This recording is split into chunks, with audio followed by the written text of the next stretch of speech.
bumagsak sa kamay ng mga otoridad ang isang lalaki na target sa search warrant operation sa Cotabato matapos makumpiskahan ng hininarang shabu sa mismong tahanan nito.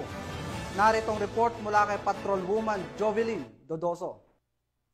Ng mga operatiba ng Tulunan Municipal Police Station ang tinatayang 2.5 gramo ng hinihinalang shabu sa isinagawang operasyon sa Barangay Poblasyon Tulunan, Cotabato. Ang operasyon ay isinagawa sa bisa ng search warrant na nagresulta sa pagkakaaresto ng suspect na si alias Cardo na nasa listahan ng street level individual, legal ang edad at residente rin ng naturang lugar. Sa aktual na operasyon, nakumpiska mula sa pag-iingat ng suspect ang 7 Hitzel transparent plastic sachet na naglalaman ng pinaniniwala ang shabu. Tinatayang may bigat itong 2.5 gramo at may kabuang standard drug price na 17,000. Agad namang ipinaalam sa suspect ang kanyang mga karapatang konstitusyonal gamit ang wikang kanyang nauunawaan, alinsunod sa Miranda Doctrine at Anti-Torture Law. Nahaharap ang suspect sa kasong paglabag sa RA 9165 o Comprehensive Dangerous Drugs Act of 2002. Muling pinatutunayan ng matagumpay na operasyon ang walang tigil na kampanya ng PNP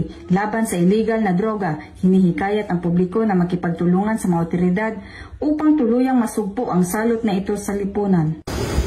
Mula dito sa General Santos City, ako ang inyong Police News Network Correspondent, Patrolwoman Jovelyn Dodoso, alagad ng batas, taga-tagilid ng Balitang Police.